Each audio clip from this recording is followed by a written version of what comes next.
Assalamualaikum warahmatullahi wabarakatuh. Perkenalkan, nama saya Silur dari kelas IKTD kelompok 4. Jadi pada kesempatan kali ini saya akan melaksanakan praktikum IKT acara 1, yaitu mengenai pemeriksaan kesehatan ternak ruminan. Nah, di sini sudah ada sapi di peternakan salah satu daerah di Boyolali.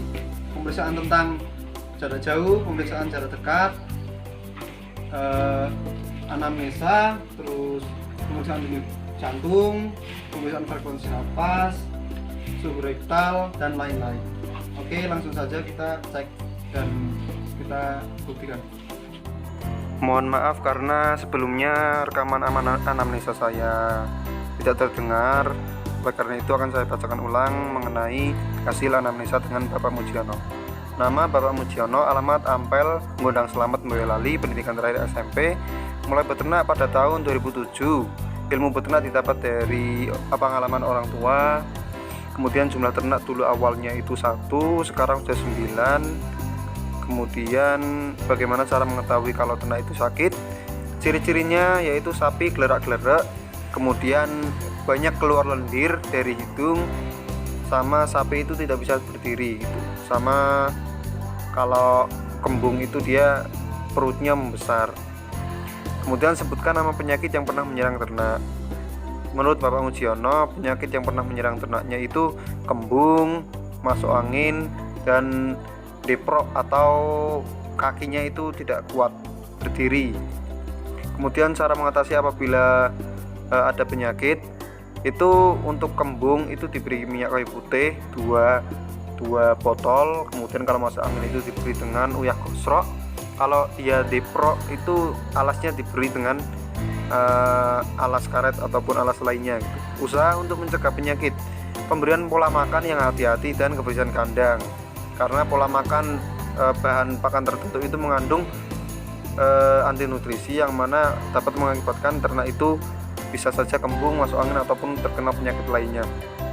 Pakan yang diberikan dan waktu pemberian: pagi jam 6 sampai jam 7, kemudian sore jam 3 sampai jam 4 itu diberi komporan, kemudian selang 1 jam itu diberi rumput yang sudah dilayukan untuk mencegah kembung. Kemudian selain rumput dan komporan itu diberi gedebok ataupun jerami yang sudah diolah, bahan pakan alternatif lainnya gitu.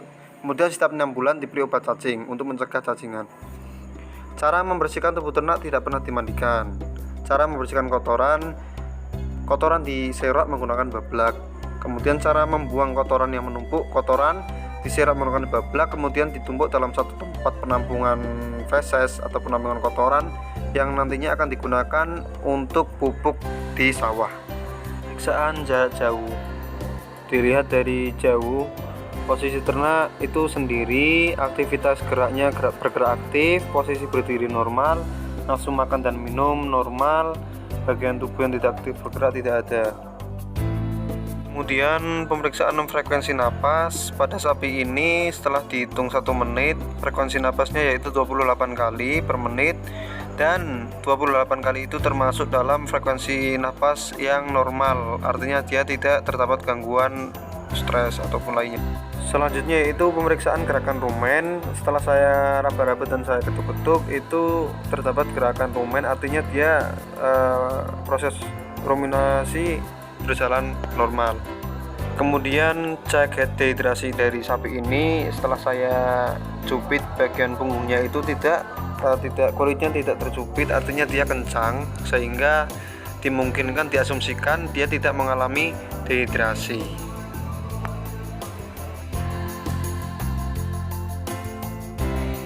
Selanjutnya yaitu pemeriksaan denyut jantung. Karena tidak ada stetoskop maka diraba, dan hasilnya selama 1 menit itu 54 kali dalam 1 menit denyut jantung sapi milik Pak Mujiono ini.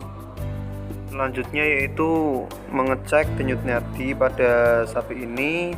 Setelah diraba selama 1 menit, bagian pangkal ekor itu didapatkan 62 kali denyut nadinya per menit. Hal ini dalam kisaran normal. Kisaran normal denyut nadi sapi itu antara 60 sampai 70 kali per menit. Selanjutnya yaitu pemeriksaan suhu rektal.